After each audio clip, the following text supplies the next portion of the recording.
YG와 JYP의 책걸상.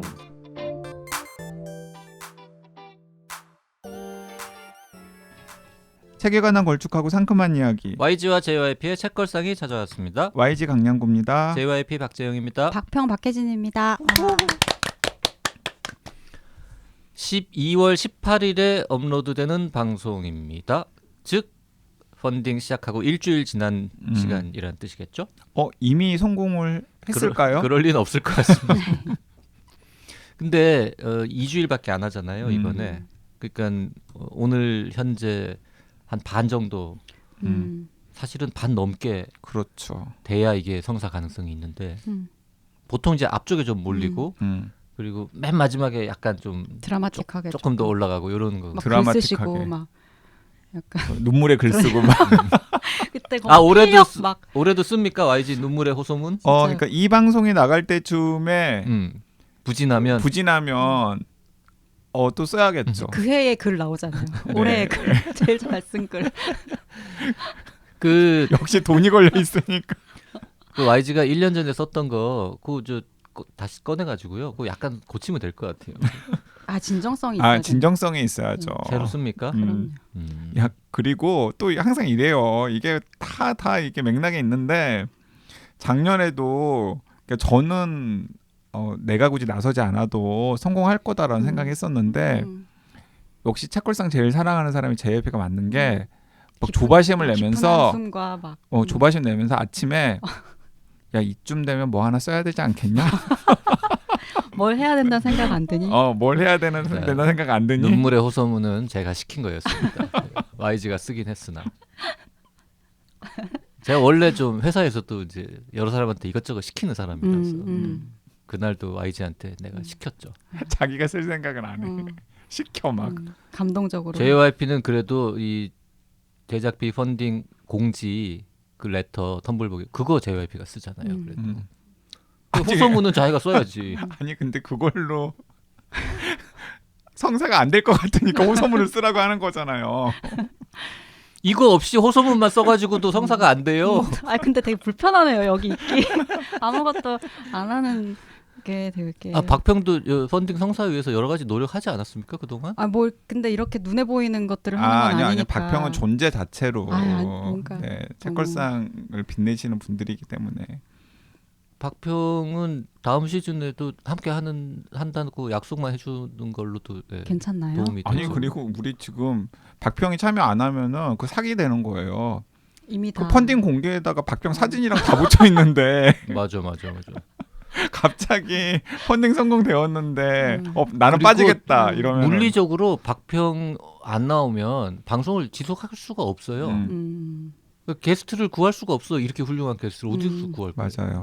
알겠습니다. 그리고 지나가는 그 허다한 평론가 뭐 아무나 누구 데리고 와서 방송을 해봐요. 허다한 평론가. 그러면 방송의 퀄리티가 확 떨어지겠죠. 이거만 이렇게 따가지고 여기저기 들려주면은 막 SNS 올리고 그러면은 그러니까. 아니 허다한 평론가가 평론가 비하 발언이야? 많잖아 진짜로. 그러니까 허다한 평론가 비하 발언. 박평이 최고죠. 저 항상 어디 가서든 다 이야기해요. 진짜 박평만한 편집자 평론가 없다. 솔직히 앞에 있어서 하는 얘기가 아니라 박평이나 혼비 없었으면 진작 우리 문 닫았을 거 아닙니까? 문 닫았어요. 그리고 많은 청취자분들이 그 두 훌륭한 분은 왜 저 아저씨랑 계속 보냐 의아해하잖아요. 그리고 두 분이 훌륭하세요. 네. 저랑 JYP 비호감을 좀 상쇄시켜 주잖아요. 그건 조금 맞는 것 같아요. 아닙니다. 네. 여기 지금 자기랑 나랑 같이, 엮었다고 지금 또 기분 나빠한다 또. 아니 둘 다 비호감 이미지가 있는 건 아는데 그래도 정도의 차이는 좀 있다는 거 짚고 넘어가고 내가 싶네요. 너의 비호감과 나의 비호감이 같을 수가 있냐 이런 표정 좀 봤어요. 비호감 분야에서는 메이저리거와 사회인 야구 선수 이런 느낌인 거죠. 누가 제가 메이저리거? 당연히 YG가 메이저리거죠. JYP는 이제 한국의 사회인 야구 정도. KBO 리그 선수도 안 되고. 네. 취미 동호회 정도. 그렇죠. 네. 우리 집에 있는 11살 동거인이 항상 요즘에 나무위키 엄청 탐닉하거든요. 네. 나무위키에도 아빠 여기 나와 있다고. 정말요? 나무위키에도 박제가 되어 있다고 어떡하려 그러냐고 어떻게 어. 살고 있냐고 막 저한테 항상. 그 저희 방송의 단점으로 지적되는 것 중에 하나가 책 얘기가 너무 없다. 앞에 수다가 너무 길다 이런 얘기 진입 있잖아요. 장벽이 너무 높다. 네. 처음 들어오시는 분들은 당황한다. 네. 그래서, 이번 시간이라도 책 제목이나 작가 이름이라도 좀 먼저 얘기를 합시다. 오늘은 이언 맥큐언의 장편 소설 나 같은 기계들. 원제는 Machines Like Me. 네. 네, 요 책으로 할 겁니다. 고상하다 고상해 네. 이언 맥큐언. 책 얘기는 좀 이따 하고요. 이제 댓글들 읽고 이것도 읽어야 되거든. 이때 안 읽어드리면 댓글이 또 줄어요. 맞아요. 망고님 귀하의 노고에 감사드립니다 편 들으시고요. 저도 JYP님처럼 이해와 오해가 교차하는 방식을 중간까지 읽다가 다시 읽었습니다. 등장인물이 한 명인 줄 알고 읽다가 뭐지? 했거든요. 어떻게 보면 저도 소설 속 회사 직원처럼 번역이 다 같은 거 아니야? 라는 생각을 가지고 있어서 오해가 생겼는데 오해로 시작해서 이해로 끝나는 소설이었습니다. 여기 이제 세 종류의 번역가가 나오잖아요. 영상 번역하시는 분, 책 번역하시는 분, 그리고 실용 번역하시는 분. 그 세 명의 번역가가 한 카페에서 서로 엮이는 그런 이야기죠. 그 박평 귀하의 노고에 감사드립니다. 그 월급 사실주의 동인 작품집 나온 거 그거 봤습니까 혹시? 제가 원하는 몇 편만 골라봤습니다. 아, 네. 그걸로 우리 방송을 했었거든요. 네네. 네. 방송은 물론 안 들었죠. 네. 알고 있습니다. 네. 네, 서유미 작가가 나오셨다. 네, 나오셨어요. 서유미 작가가 나와서 안 들은 겁니까? 서유미 작가 소설을 읽었어요. 아니 서유미 작가가 나와서 방송은 안 들은 거냐? 서유미 작가 소설을 읽었어요. 서유미가 나오든 안 나오든 네, 방송은 안 듣는 걸로. 아 근데 서유미 작가님이 박평 또 칭찬했잖아요. 그러게요. 너무 좋아하고 아, 거기 되게 수록된 소설도 너무 좋았어요. 훌륭한 평론가라고 진짜. 편집자라고. 그리고 저 서유미 작가님 고정 출연해달라 뭐 이런 댓글도 좀 달리고. 너무 네.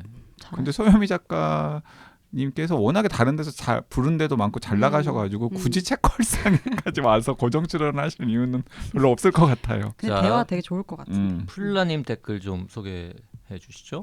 네, 플라님께서 동화와 신화와 추리 소설을 좋아했던 아이가 나이 들어서 깜짝 선물을 받았는데 그게 페어리테일이라면 흥미진진 무지무지 즐거운 독서였습니다. 역시 YG 인정하면서 가벼운 마음으로 읽기 시작한 이것도 제가 추천한 책인데 수학자 시리즈 3권 결코 가볍지 않았습니다. 올해 읽은 책 가운데 종합적인 면에서 최고인 것 같아요. 어렵지 않고 재미도 있지만 주제는 묵직하고 읽은 후 나눌 이야기도 풍성합니다. 3권에서 끝날 것 같지 않던데 계속 읽고 싶은 만큼 그만 알고 싶은 마음도 있습니다. 네, 수학자 시리즈 강추합니다. YG님 짱. 네, 이게 페어리테일도 재밌으셨고 수학자 시리즈 최고라니까요. 한번 보라니까요. JYP. 너무 두꺼워요. 아니 이게 7권만 보라니까 7권만. 1권도 뭐 한 600쪽인가 뭐 500쪽인가. 아 600쪽 아니에요. 1권은 좀 더 뭐 차마 가벼워요. 얇다고 말을 못하고 550 가벼워요. 가벼워. 550쪽? 네. 가볍대. 네, 가벼운 특수 용지라도 썼어? 책이 하다 가벼워. 보다 가볍다고. 가볍다고. 접속님 정답 오즈의 마법사 크크크 도로시를 그렇게 고생시켜놓고 물이라니 크크크. 짝꿍님 이번 주에 죽여 마땅한 사람들 읽기 시작했는데요. 딱 이번 주 책이 크크크. 이게 설명이 좀 필요하네요. 그 방송에서 페어리테일 얘기할 때 하이라이트 부분에 뭔가 이렇게 동화를 많이 읽은 분들은 아 이거 이렇게 알 수 있는 뭔가 그러니까 하이라이트 그러니까 그 JYP가 나는 1권만 읽으라고 했거든요. 2권은 JYP 취향이 아니다. 그런데 꾸역꾸역 2권까지 읽은 다음에 결말에 그게 뭐냐고 또 나한테 욕을 하는 거예요. 그래가지고 내가 아니 그래서 1권만 읽으라고 하지 않았냐. 하이라이트 부분이 제일 재미없는 거야. 뒤에 마지막 100페이지가 너무 근데 지루한 그 하이라이트 부분에서 그 악한들을 처단하는 방식이 다 그 동화나 아니면 어린이 문학의 중요한 설정들을 가지고 온 거예요. 스테븐 킹이. 근데 그 중에서 이제 물을 끼얹는 게 있는데 또 물을 끼얹는 거 뭐냐고 또 막 그래서 물을 끼얹는 것도 사실은 굉장히 유명한 어린이 문학의 고전에서 가져온 설정이다. 그리고 제가 이제 퀴즈를 줬죠. 청취자분들은 다 아실 거다. 다 아시잖아요. 오즈의 오즈의 마법사, 마법사. 까망토끼 투님도 오즈의 마법사. 하지만 구디님 와 전 몰랐네요. 네. 행운의 카자르님 저도요. 나는 읽은 책인데 기억이 왜 안 나지? 네, 그런데 오즈의 마법사의 가장 결정적인 아칸이 서쪽 마녀인데 그 도로시가 서쪽 마녀를 처단하는 게 이제 물을 끼얹는 것이죠. 네. 그 물을 끼얹는 게 그렇게 저 거지 같았다 이런 얘기는 제가 한 적이 없고 개연성은 충분히 있잖아요. 그래서 거기에서 어쨌든 물을 좀 빨리 끼얹고 끝냈으면 좋았을 텐데 물 끼얹을 때까지 너무 길게 아니지 물 끼얹는 데까지 괜찮았어. 그 이후 백족이 재미가 없어요. 물을 끼얹었으면 한 30쪽 안에 끝을 내야지. 왜 끼얹고도 백족을 그 그렇게 남은 적들이 몇 명 있었는데 아. 그거 물리치느라고 또 이렇게 그러니까 하이라이트 지난 물을 다음에. 끼얹어서 없애는 애들은 약간 잔챙이들이었고 그렇죠. 더 큰 진짜 두목 잡으러 아칸들이 가는데 한 있는데 100쪽 이상 가는 거예요. 그래도 그게 가셨어요 계속 끝까지. 그러고 그- 이제 읽고 거기 와서 멈춰. 800쪽 중에 700쪽 읽었는데 왔는데, 100쪽을 그치. 안 읽을 수는 없잖아요. 아니 그래서 저는 애초에 시작을 하지 마라. 어. 당신 취향 아니다라고 이야기를 했는데도 굳이 막 취향해가지고 심지어는 1권까지는 엄청 재밌다고 막 그러더니 그다 읽고 나서 막 어떠셨어요? YG에 대한 마음이? 아니 YG든 저 YG에 대한 마음보다 스티븐 킹에 대한 마음이 마지막 100쪽만 한 30쪽으로 압축했으면 내가 정말 재밌게 잘 읽었을 텐데 막판에 좀 이렇게까지 질질 끌었어야 하나. 아 근데 스티븐 킹 소설을 신작까지 계속 챙겨 읽는 분도 정말 손에 꼽을 것 같아요. 진짜. 근데 그 YG. 스티븐 킹 할아버지는 JYP 평에는 일말 관심이 없습니다. 진짜. 책걸상에서 스티븐 킹 소설 많이 했는데 여기 후원금 좀 내시라고 연락 한번 해볼까? 스티븐 킹 메신저 좀 보내보. DM 보내보. 그분은 SNS 못 쓰시나? 스팸 예전에 차단하지 않을까요? 아 그죠. 트위터 트윗 쓰셨어요? 예전에 많이 트위터? 하셨었는데. 스팸 차단할 것 같은데. 아 왜 전 세계 팬들하고 소통할 수도 있잖아요. 맞아요. 근데 페어리테일 보면은 그 마지막에 약간 그 뭉클한 장면이 한국에서 있었는데 제일 유명한 책 팟캐스트 진행자 책 GPT YG라고 있는데 이 사람이 당신의 광팬이고 방송을 이렇게 이 리스트. 사람이 당신의 모든 작품을 다 읽었고 음. 방송에서도 수도 없이 많은 작품을 광팬 얘기했다. 아니고 그냥 좋아하는 작가. 광팬. 아니, 그런 걸 아닌- 광팬이라고 합니다. 그 정도면 광팬이지. 광팬입니다. 네. 근데 저는 그 또 신작 작가 그래서 기대가 쭉 얘기한 되는데 다음에 한 10,000불만 주세요라고 끝나는 거지. 뭐 만수르입니까? 근데 그 스티븐 킹이 그 뭉클한 게 있어요. 뭐가 뭉클하냐면 페어리테일 뒷부분에 코로나 때문에 죽은 자기 오래된 팬들에 대한 애도사 하고 몇 명의 이름도 실제로 언급을 해요. 그러니까 그 이름이 어떻게 언급이 되는지를 보니까 이게 스티븐 킹도 어쨌든 간에 그 작품들도 많고 팬이 되온 역사가 엄청 길 거 아니에요. 그래서 젊었을 때부터 스티븐 킹 팬이었던 사람들이 같이 늙어가는 거죠. 그렇죠. 그러다가 코로나 때 그분들 중에 몇 분이 사망을 했었나 봐요. 그래서 이제 그분들에 대한 애도사 같은 것들을 뒤에 이렇게 써주는 것도 저는 굉장히 뭉클하더라고요. 스티븐 킹도 1년에 한 번쯤 북토크 토크 콘서트 하고 뭐 이러는 거 약간 그 아닐까? 열성 팬들이랑 커뮤니티 같은 게 있나 봐요. 그래가지고 이름을 실제로 알고. 우리도 앞으로 뭐 예를 들어서 한 2050년에도 방송하고 있으면 최근에 유명을 달리하신 독지가 누구누구님 명복을 빕니다. 네. 명복을 빌어요. 막 이러면서. 뭐 저희도 얼마 안 있으니 좀 이따 만나요. 야, 멋있네요. 그리고 이제 또 그런 것도 하는 거지. 최근에 유명을 달리하시면서 그 유산을 여기다 기부하고 가신 아무개님. 다음 저 2대 진행자를 좀 빨리 찾아보도록 하겠습니다. 뭐 이런. 오늘 책 얘기하죠. 네, 책 얘기하죠. 이언 맥큐언이라고 이름은 많이 들었습니다. 그리고 무슨 뭐 가장 위대한 뭐 영국 작가 뭐 몇 명 이런 데 네, 들고 네. 노벨 문학상 후보로도 가끔 거론되고. 근데 작품을 단 한 권도 저는 본 적이 없는데 이번에 박평이 요거 읽자 해가지고 네. 그래서 읽었거든요. 네. 놀라운 사실이 본인도 이거 처음 봤다면서요. 저도 이언 맥큐언을 안 읽었어요. 그 이번에 처음으로 SF를 썼고 인공지능 얘기를 썼다 그래서 읽어보고 싶다는 생각이 들었고 사실 너무 유명한데 왜 좀 안 보게 되더라고요. 그러니까 그런 약간 사람 있죠. 선입견 네. 같은 게 있었던 것 같아요. 책걸상을 좀 활용하신 겁니까? 이참에 읽어보자. 네네. 그 본인은 읽은 다음에 우리 보고 읽으라고 한 거죠. 그래도 읽고, 본인도 읽기 읽는 전에 중이었어요. 읽는 중이었어요. 읽는 중에 읽는 중에. 뒷부분이었나 보다. 네. 읽는 중이. 읽는 중. 앞부분을 읽는 중이었으면 우리한테 말 안 했을 아니 것 같은데. 앞부분이었어요. 왜냐면 저 앞부분도 재밌었는데. 앞부분은 약간 지루하지 않습니까? 아 근데 앞부분도 감각적이잖아요. 전 첫 쪽부터 네. 너무 감각적이고. 아니 좋았어요. 저 추천해 준 거에 대해서 고맙게 생각하는데 앞부분 시작 좋고 감각적이고 문장 정말 우아하고 훌륭한 작가고 아 이 정도 되니까 노벨상 얘기도 나오고 뭐 하는구나 다 인정했는데 그쵸. 그 네. 앞에 그 뒤에 이제 한 50쪽에서 100쪽 그 사이쯤에서 좀 빨리빨리 가지 이렇게 좀 그렇죠. 너무 우아하다 뭐 음. 이런 느낌이 있다가 음. 뒤로 가면 갈수록 점점 재밌어지더라.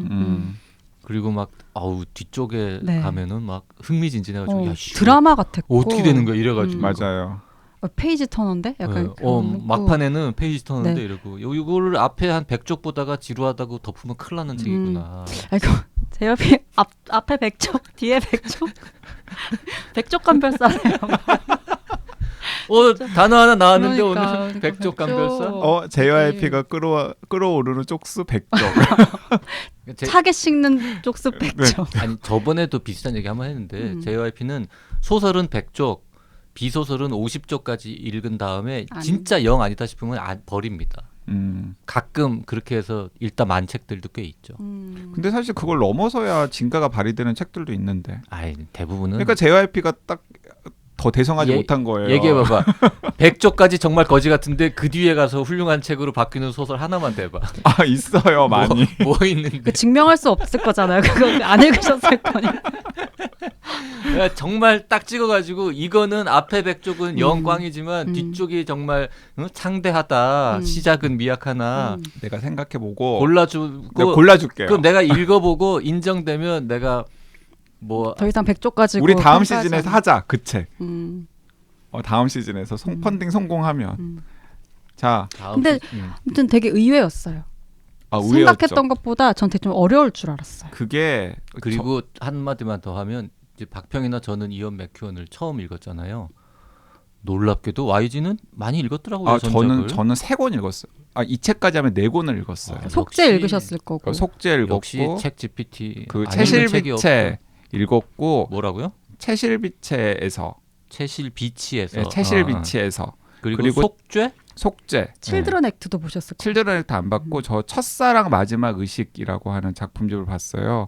그러니까 그게 좀 순서를 제가 설명을 해드려야 될 것 같은데 사실 저도 이언 맥큐언은 그냥 노벨상을 받을 수도 있는 작가가 아니라 매년 노벨상 후보로 거론되는 작가잖아요.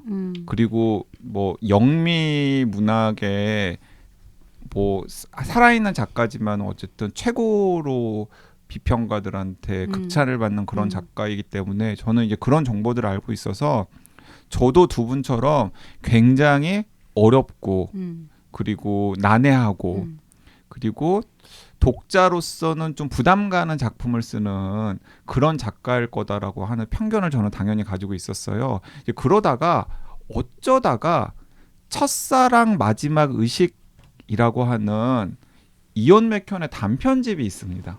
데뷔작이네요. 그게. 근데 그게 데뷔작이었는지는 저는 이번에 이 방송 준비하면서 알았는데 첫사랑 마지막 의식이라고 하는 단편집이 있는데 엄청 얇아요.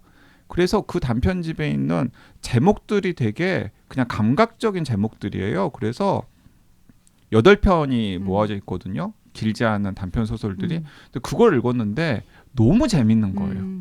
너무 재밌고 그다음에 반전도 좀 깨는 반전들도 많고 그래서 이렇게 재밌는 이야기를 쓰는 작가였단 말이야.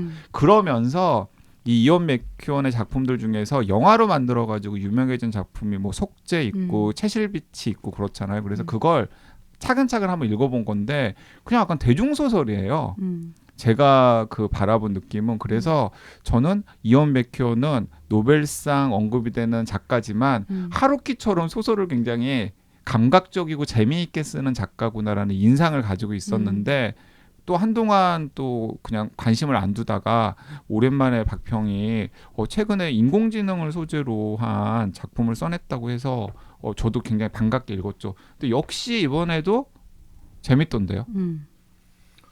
대표작이 속죄라는 거고 상도 많이 받고 영화로도 만들어졌다고 하길래 나도 이거 좀 봐볼까라고 했더니 680쪽이네요.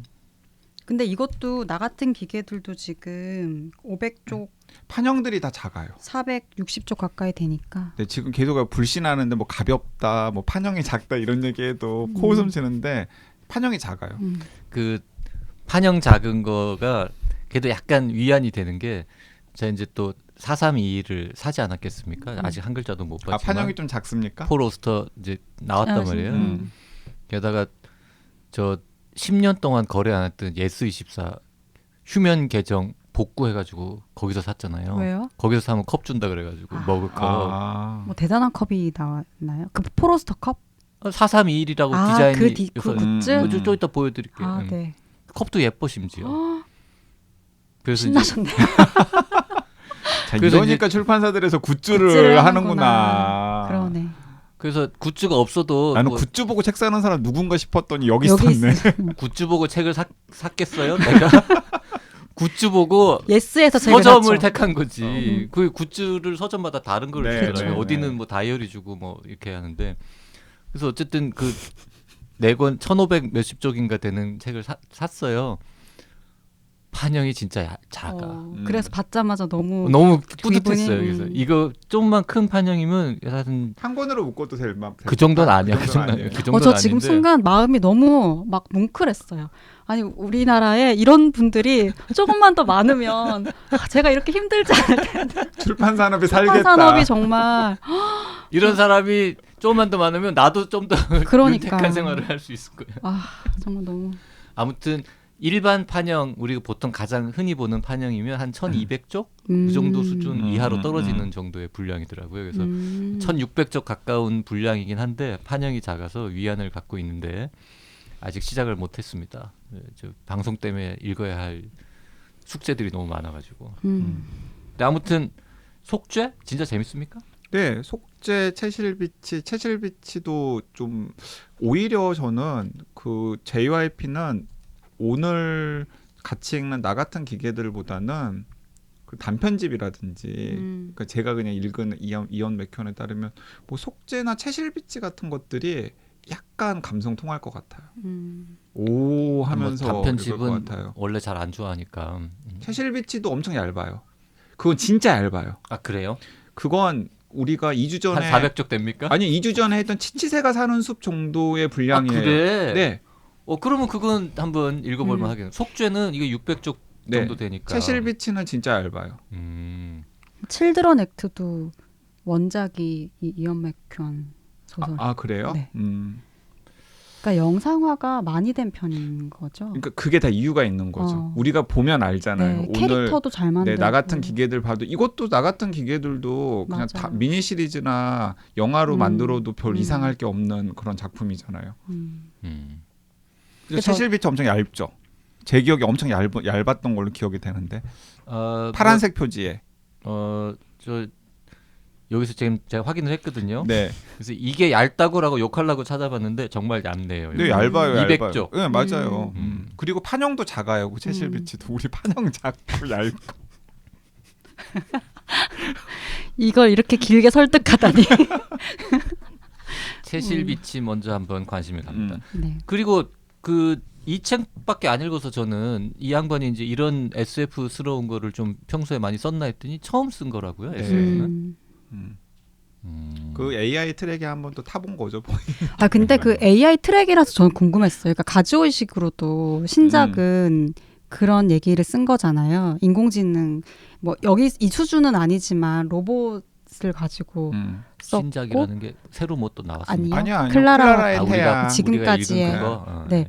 그래서 이 말하자면 거장들 쓰는 이 AI 혹은 로봇에 대한 얘기는 계속 궁금한 거예요. 왜냐하면 너무 현실에서 중요한 얘기들이니까. 근데 그거 어떻게 썼을까 너무 궁금해요. 한 3개월 후쯤에 리터에서 거장이 쓴 로봇 이야기, 뭐 나올 인공지능 수도 이야기 있죠. 이런 거 특집 네. 한번 하겠군요. 네.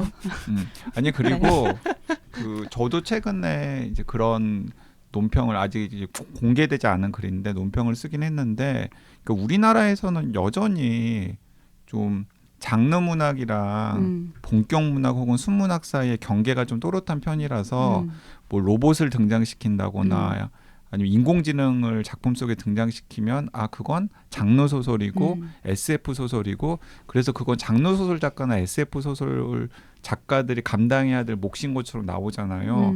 근데 저는 아니 가주오 이시구로처럼 노벨상을 받았거나 그 클라라의 태양도 노벨상 받고 쓴 것이고 그리고 가주오 이시구로가 노벨상 받는데 중요한 역할을 했던 작품 중에 또 복제인간 등장시킨 우리가 같이 네버랜드 나를 보내지 마 그런 것도 있었고 그리고 이번에는 매년 노벨문학상 후보로 거론이 되는 영미문학의 거장이 이언 맥케온 같은 사람이 이거 심지어는 그 가상역사 맞아요. 설정도 집어넣었잖아요. 그러니까 흔히 우리가 장르 소설의 문법이라고 할 만한 것들을 다 집어넣어가지고 본인이 지금 세상에 하고자 싶은 이야기, 독자들한테 던지고 싶은 메시지를 담았으니까 이제 좀 그런 구분은 진짜 구닥다리 구분이다. 그래서 글 잘 쓰는 작가들 중에 아이디어가 있으면 뭐 이런 장르 소설의 요소들 같은 것도 적극적으로 차용하고 뭐 이런 식으로 해야 되지 않을까 생각이 돼요. 뭐 지금 이언 맥큐언이나 뭐 그 가주오 이시구로 하고는 조금 뭐 연배나 차이가 있습니다만 한국에서는 우리가 친한 장강명 작가 말고는 그런 시도를 하는 사람이 별로 안 떠오르죠. 없죠. SF 소설 쓰시는 분들은 아예 있으실 그것만 것 쓰는 같고. 분들은 꽤 있지만 근데 뭐 그 김영하 작가도 작별 인사 이런 게 약간 그런 약간 들어있다고 소재가 그랬다. 네. 하던데 저는 안 봐서 모르겠네요. 그거는 그 나 같은 기계들의 기본 설정 정도는 좀 얘기를 해볼까요? 이거 이제 로봇 얘기다, 뭐 인공지능 얘기다, 그리고 대체 역사, 가상 네. 뭐라고 부르죠? 그게?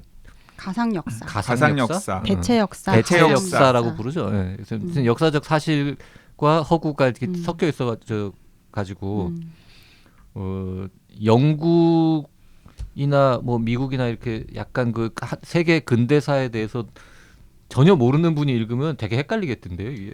헷갈리기도 하고 그냥 당신이 보고 싶어하는 세상처럼 되는 거죠. 이게 진짜인가, 진짜인가 진짜겠지. 보다라고 생각하는 건데 이제 그렇지는 않고요. 나 같은 기계들은 1982년이 무대예요. 그리고 1982년에 이미 굉장히 수준이 높은 인공지능과 또 그 인공지능을 얹혀서 사람처럼 보이는 그 우리가 흔히 이제 안드로이드 인조인간이라고 그러죠. 그런 것들이 이제 만들어졌다라고 하는 설정에서 시작을 합니다. 그렇습니다. 그리고 당연히 1982년에 이제 현대 영국에 있었던 중요한 뭐 정치적 인물들이라든지 아니면 중요한 사건들 같은 것들도 그대로 등장하는데 그 정치적 인물들의 실제 운명이나 혹은 그 사건의 실제 추이와는 좀 다른 변형을 거쳐가지고 이제 작품 속에서 그리고 있죠. 그러니까 시대적 배경이 82년인데 우리 82년에는 다 어떤 수준이었는지 기술이나 뭐 이런 걸 다 알고 있지만 그걸 일단 뒤집었잖아요. 네, 뒤집었죠. 그러니까 그 다음에는 뭐 뭐든지 자유롭게 네. 뒤집어도 되는 거지. 근데 이제 그래서 일찍 죽은 사람도 막 맞아요. 계속 살아 있고. 82년에 이제 인공지능이 등장할 수 있었던 이제 결정적인 이유는 무엇이냐면 앨런 튜링이라는 사람이 튜링 테스트 할 때 그 튜링 테스트 네. 할 때 그 튜링 그러니까 흔히 이제 인공지능의 아버지 안 죽었어. 근데 중에 한 사람이라고 생각이 되는데 원래는 그 2차 세계 대전 때 그 앨런 튜링이 그 독일 암호를 해독을 하는 데 혁혁한 공을 세워가지고 2차 세계 대전 영웅이 되는데 전쟁이 끝난 다음에 동성애자라는 사실로 핍박을 받다가 결국에는 화학적 거세를 당하고 거세를 당하게 그 거세를 하라는 판결을 받고 자살하지 않습니까? 아니요 판결을 받고 당해요. 당하기까지 병원에도 해요? 갇혀서 그래서 그 고통을 겪다가 참지 못하고 스스로 자살을 하는데 그 죽음을 놓고서도 사실은 좀 설왕설래가 있어요. 이게 진짜 자살한 게 맞느냐, 음. 아니면 워낙에 군사 비밀 같은 것들을 많이 음. 알고 또 약간 반체제 인사적인 성격이 강하기 때문에 약간 영국의 정보기관에서 제거한 거 아니냐, 이런 이제 썰이 있을 정도로 굉장히 유명한 천재인데, 그 앨런 튜링이 그 고비를 넘겨서 이제 살았고, 음. 그리고 그 앨런 튜링이 주도를 해가지고 이제 인공지능의 혁신을 일으키는 거죠. 그래서 지금 우리가 바라보는 인공지능의 이 전성기가 앨런 튜링의 노력 덕분에 한 3, 40년 앞당겨져 가지고 1982년에 지금보다도 더 훌륭한 아니지 한 7, 80년 정도 앞당겨졌다고 봐야죠. 아 그렇죠. 현재에도 없는 음. 안드로이드가 지금 82년에 생기는 있는 거니까. 지금보다 훨씬 더 인간 같은 인공지능. 맞아요. 지금 이 소설에 나오는 그 구분이 안 되는 안드로이드 정도 나오려면은 앞으로도 아무리 빨라도 10년 안에 안 될 것 안 같은데. 되죠. 10년 안에 안 되죠. 더 시간이 필요할 수도 있죠. JYP 환갑잔치 전에는 절대 안 될 것 같고요. 칠순잔치 전에도 안 될 것 같습니다. 네. 우리가 그 독지가들 부고 이야기해줄 때쯤에 될 수 있을 수도. 네, 아무튼간에 그래서 그 앨런 튜링 때문에 인공지능 테크놀로지와 관련된 혁신적인 성과들이 막 쌓이기 시작했고, 그리고 나서 이제 결정적인 분기점이 일본에서 그 앨런 튜링 팀에서 만든 인공지능이 일본의 바둑 고수를 이기는. 근데 그것도 사실은 그 딥마인드의 알파고가 이세돌 구단을 이제 2016년이죠. 그 부분 약간 불만이었어요. 아 불만이었어요. 왜 하필 저도. 일본의 바둑 고수 그냥 한국이 한국으로 아니고. 하지. 한국으로 하지. 네. 저 이언 맥큐언 SNS 합니까? 모르죠. 연락합시다.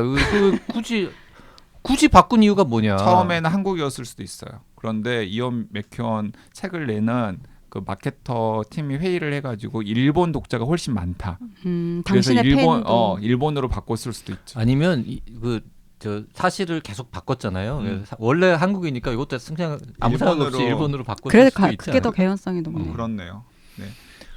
그래서 이제 인공지능이 엄청 소설의 기본 설정 줄거리 시작 좀 하라 그랬더니 앨런 튜링 얘기만 이렇게 길게 하는데 주요 등장인물인 건 맞아요. 앨런 튜링 주요 등장 인물이잖아요. 처음에는 앨런 튜링이 그냥 잠깐 스치고 지나가는 줄 알았는데 그쵸. 계속 나오더라고. 끝까지. 네, 끝까지. 중요 등장인물이 앨런 튜링이 있다라는 거를 일단 설명을 했습니다. 그렇죠. 네. 근데 뭐 줄거리 이야기하는데 저는 그게 꼭 필요한 얘기. 그러니까 줄거리 얘기하려면 일단 남자 주인공 찰리, 찰리 나오고 그 윗집 여자 나오고 미란다. 그 다음에 이 안드로이드 로봇 사는 이야기를 그쵸. 먼저 해야 될 거 아니에요? 그러니까 근데 왜- 찰리가 아니 근데 30대 초반의 남자인데. 그 안드로이드가 어떻게 소설 속에 등장했는지에 대해서 맞아요. 설명을 좀 해야 되잖아요. 그렇죠.